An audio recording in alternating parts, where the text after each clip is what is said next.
The Spartans. They are widely known as some of the best warriors in history, or at least that's their general reputation. But in truth, the Spartans, out of all of history's warrior classes, are probably the most overrated. So, first off, I'm pretty sure most people know that 300 wasn't very accurate to the actual history. That being said, there are a few things that I want to clarify about it and the government, because, like, while a lot of people may not think it's inaccurate, they might not know exactly what is inaccurate beyond the obvious stuff, like the Spartans never fought monsters, and the Persians never used those things. So, to get into some of the details of the governance, the Spartans didn't have one king, they had two. And these kings were basically generals. That was their main job. Now, the Spartans' kings were on the Council of Elders, which was the actual governing body of Sparta. However, while they were on it, they weren't any more powerful on the Elders than anyone else, really. So, moving on to the actual warrior stuff, since I'm pretty sure that's what you wanted to hear, not the minutiae of government. First off, the agoge, where Spartan children were taken from their parents to be raised away from their society. That this is not accurate.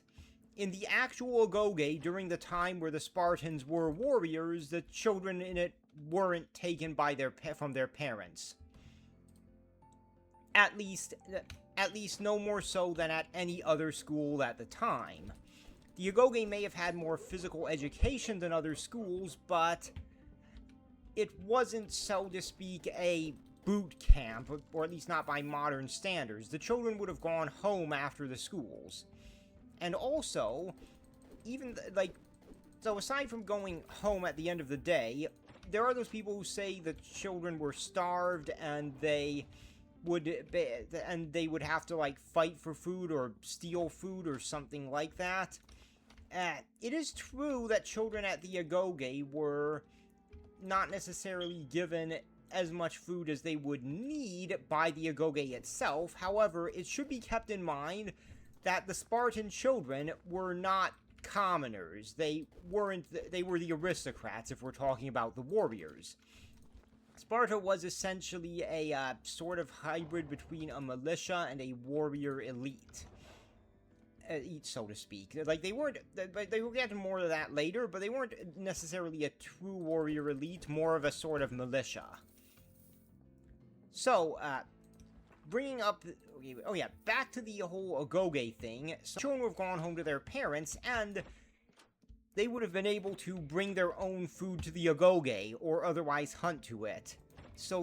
Hunt for food. The agoge probably didn't provide them with 100% of the food that would normally be needed, because they didn't have to. The children would have had their own food that they could bring from home. So, in that regard, there wasn't really much of a need to give them all that much food, and that's part of it. And the Spartans as warriors, okay, they were the best warriors in Greece for a time. And it's because of the whole training thing. You see, the Spartans, actually, like I said, the agoge was, while it was more physical than many other Greek schools in the warrior society time, and this would have been where the Spartans got a lot of their training as children.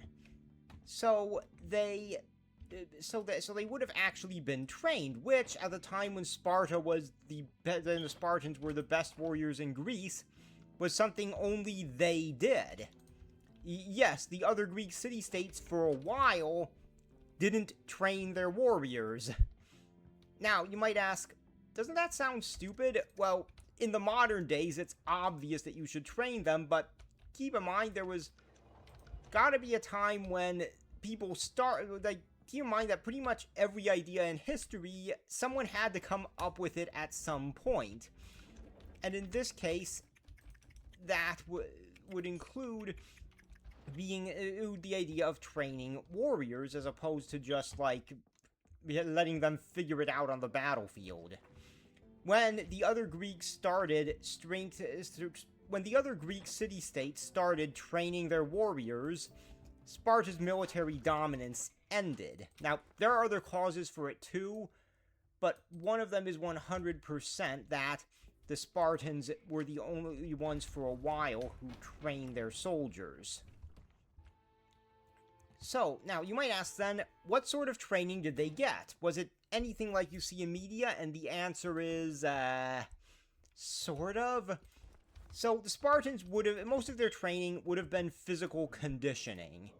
It would have been things like wrestling, running, even perhaps chariot racing, because the Spartans were particularly good at that sport. Now, oh, and also I should add a caveat to the greatest warriors in Greece things. In open battle, they were definitely the best when they were the best. However, the Spartans were not very good at sieges. And they also sucked at skirmishers, like they were heavily specialized in being heavy infantry. So, yeah, sieges and skirmishes, not exactly their strong suit. That being said, while sieges and skirmishes, like the whole heavy infantry thing was enough to keep Sparta going for a while, so not criticizing it too heavily.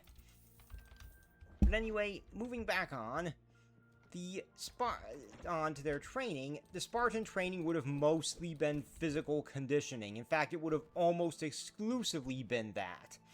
The martial arts that they would have learned would have been unarmed martial arts, like wrestling, which is important and a good way to physically condition yourself, but weapons training would have been incredibly limited. How limited?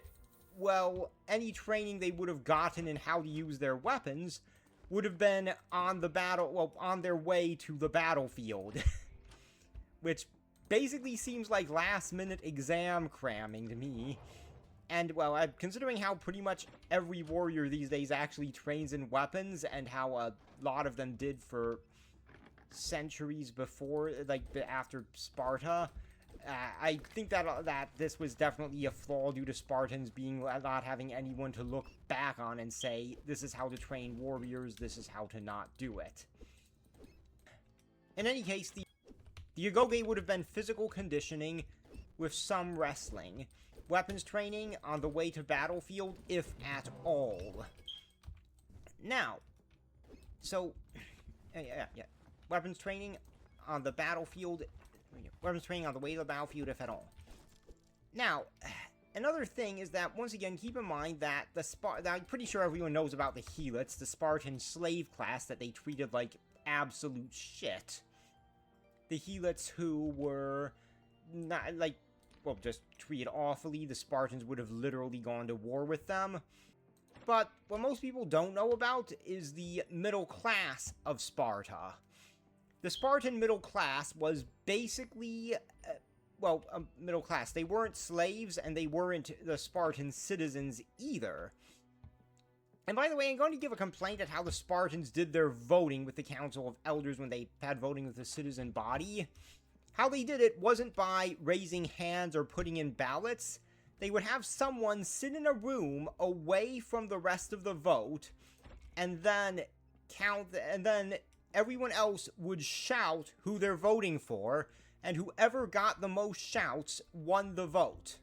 The Spartans, if I remember right, said they did this to avoid the bias of the guys counting the votes, but quite frankly, I'm not buying that. Like, it seems to me that this is a very good way to rig elections. Come on, when you can't actually see who's voting for what, and everyone else is just hearing it, rather than actually seeing the raised hands or having people to count ballots and such, or someone to double check the ballots potentially, you're in a situation where so they could, if they decide to rig things and get caught about it, just say, oh, I didn't hear them right, and you wouldn't be able to say they're wrong. It's a perfectly valid excuse. So I think that the Spartans did this because someone figured out that was a really good way to rig elections. But anyway, moving on from that, the Spartans, moving on from that, the Spartan middle class. So this middle class, we don't know much about it. We know a lot about the Spartan aristocracy and a lot about the helots, or at least relative amount. But aside from that they existed, we really can't say much about the middle class. Presumably they would have done the jobs that the Spartans aristocrats didn't want to do and didn't trust the helots with, or at least the jobs that are above the helots but below the aristocracy, I suppose you could also speculate. And what jobs this were, you know, I suspect that the Spartan blacksmiths would have come from that social class, because I doubt the aristocrats would have wanted to do much blacksmithing. And, trusting your slave class with making your weapons and armor, that just sounds like a horrible idea. Like, it sounds like a great way to have weapons that break unusually often, and armor that doesn't protect you as well as it should. I mean, in World War II, the Nazis used slave labor to build some of their weapons with people in concentration camps. And sure enough, those weapons had an unusually high failure rate. like when you're actively treating people like crap, enslaving them, etc., it just doesn't seem like it's obvious that they're gonna sabotage something. So, alright, now, moving on, another part of the Agoge, actually that scene in 300 where Leonidas was sent out into the woods to survive in the wilderness, that was treated as a normal part of Spartan training, which it wasn't. Now, did the Spartans do the whole send guys out into the wilderness at the end of the Agoge? The answer is yes, they did, but it wasn't a normal Spartan who would do it. It was like their best soldiers. Like, the best soldiers in the Agoge, the guys who did their training the best, would get sent out the wilderness to survive there and such. And what was this? Well, I personally think it was basically special forces training, or at least the closest ancient equivalent to it. Like, they have their best soldiers who they might send on special missions that could potentially require them to survive on their own in the wilderness, so they give them some extra training to do that. That's what I think it is, but we don't know for sure. Oh, another thing you might ask about the Agoge is that, well, if they didn't actually send their children out there, then where do we get the whole idea of it from and all these other myths? Well, there are a few places, most of it from the Spartans themselves.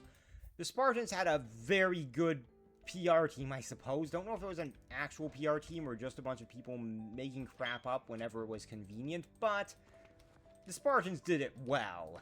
Like, they really leveraged the Battle of Thermopylae to build up their legend. Like, really heavily leveraged it, because their king died there, and there was the 300 Spartans against several thousand against, like, well, tens of thousands. We don't know the exact number. It could be as many as 100,000, it could be high tens of thousands.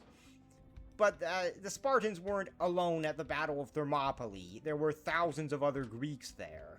And in fact, the Spartans, even at their last stand, there were still other Greeks there. Now, you might ask then, is it true that the Spartans never surrendered? Well, the answer is mostly.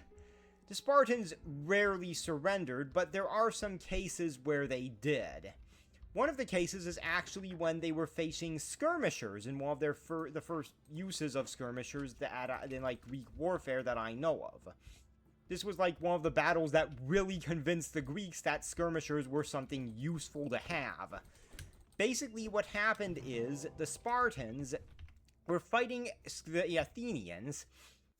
And, oh yeah, and once again, the Spartans probably would have won the war against Athens a long time ago, earlier, if they had been good at sieges, which they weren't.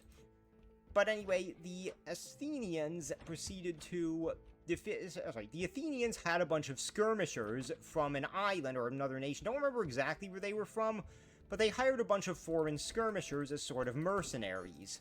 So the skirmishers ran up to the Spartans, threw their projectiles at them, and then ran away before the Spartans could get close. And they kept repeating that process until the Spartans got so frustrated that they just surrendered. Yeah, like, skirmishers convinced the Spartans to surrender just from the sheer amount of frustration of fighting them. And that really convinced the Greeks that skirmishers were good, a good sort of soldier, though once you have skirmishers and the other side has skirmishers, they sort of cancel each other out, a bit like good railroad schedules in World War I. So they were good to have, but they ultimately were there to defeat the other skirmishers, or at least keep them from defeating you before the infantry could fight. But yeah, the Spartans very, very rarely surrendered. This was one of the instances where they did. And there were other Greek city-states that refused to surrender as well. The Spartans were just the most famous one.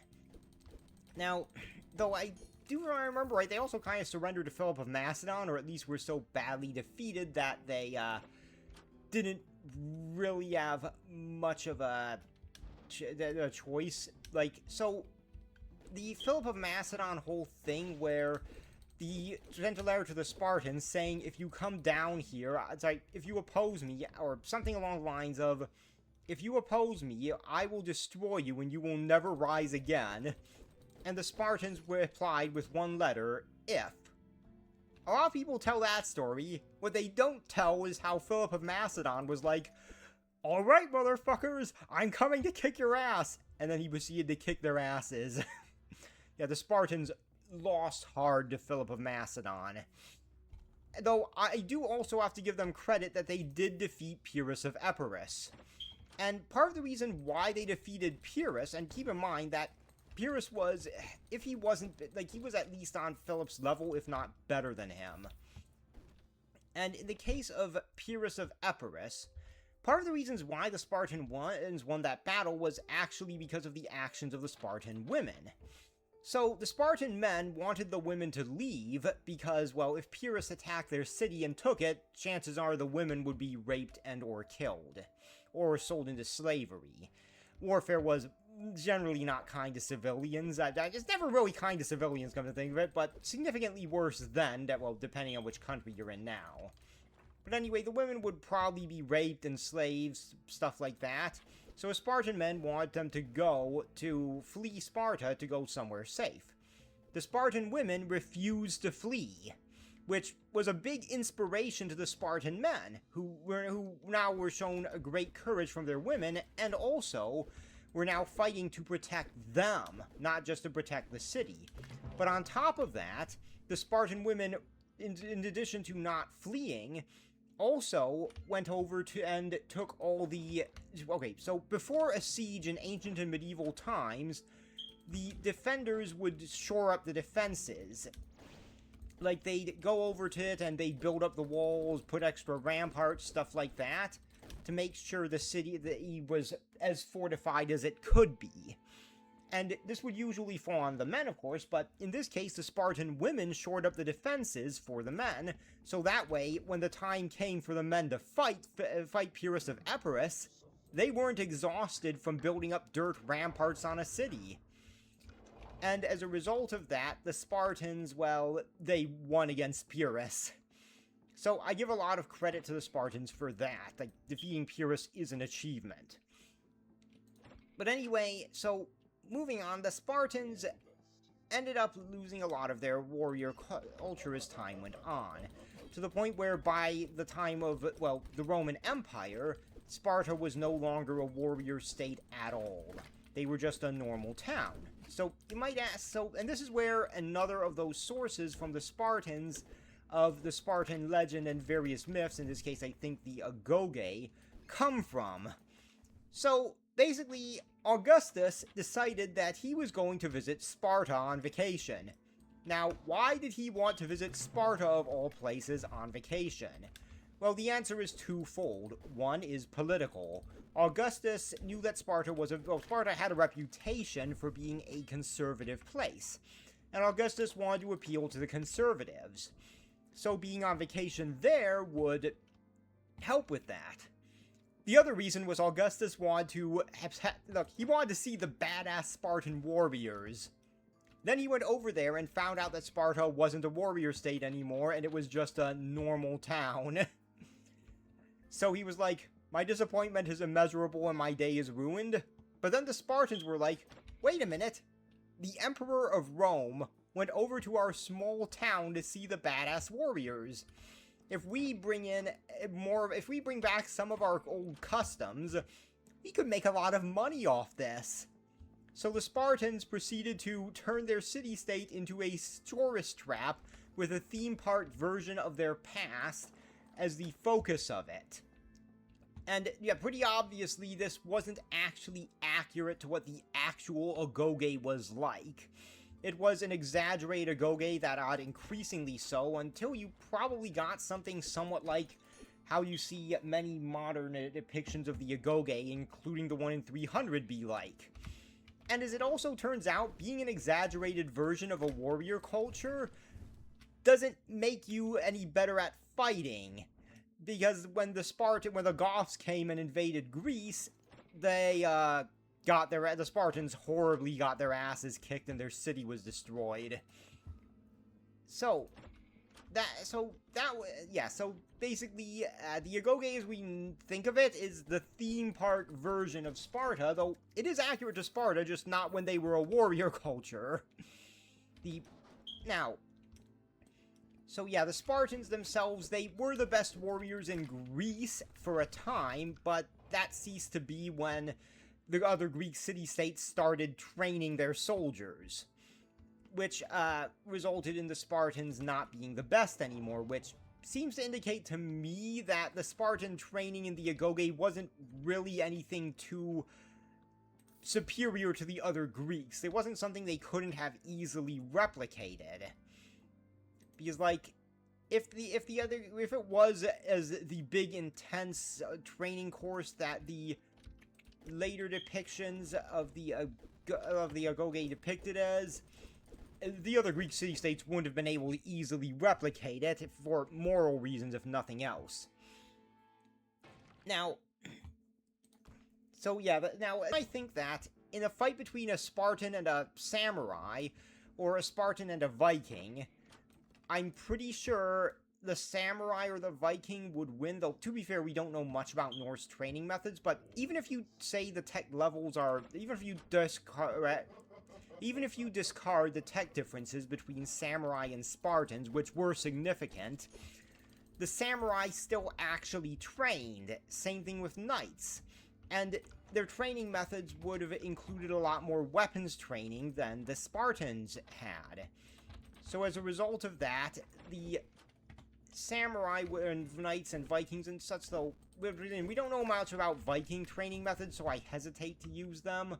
But in the case of samurai, their training methods would have included more weapons training than the Spartans ever had. So I'm pretty sure that a lot of people would have had that sort of thing going on.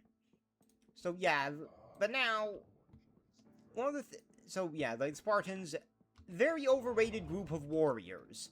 Not saying they weren't great, or at least great for their time in Greece, but they didn't have anywhere near as intense training as a lot of depictions of them show, is one. Point two, they weren't the best warriors in history or anywhere close. They were the best in Greece for a period of time, because they were the only ones who actually trained their warriors. Kings weren't anywhere near as important in Sparta as they were in other places. And, perhaps most importantly of all... No, wait, I think the Agoge point was actually most importantly of all. But anyway, I was going to say that the Spartans were really better than the other Greeks in open field battles. They were about as good in sieges and about as good in skirmishes. But now... one of the other things that I have to say is that while Sparta as a warrior society was overrated, someone who isn't really rated highly enough, I think, is actually King Leonidas. Now, you might think, what, but he's the one Spartan that everyone knows. Yes, he is, and pretty much everyone knows him from that 300 Spartans, the Battle of Thermopylae. That's where they know him from. But it's not like he materialized out of the ether when the Spartans went to fight the Persians there. He did other stuff. And his life is actually pretty interesting, even outside of that. So, first off, Leonidas, he wasn't young at the Battle of Thermopylae. He was like 60. He was an old man, and while the film 300, a very bad example, but still, the film 300 depicts him as one of the last Spartans to die. Like, he's like the last man standing, literally. He was actually one of the first people to die at Thermopylae in real life. Probably because he was 60, and the other men at the battle were, like, well, actual fighting age, and not old, decrepit men.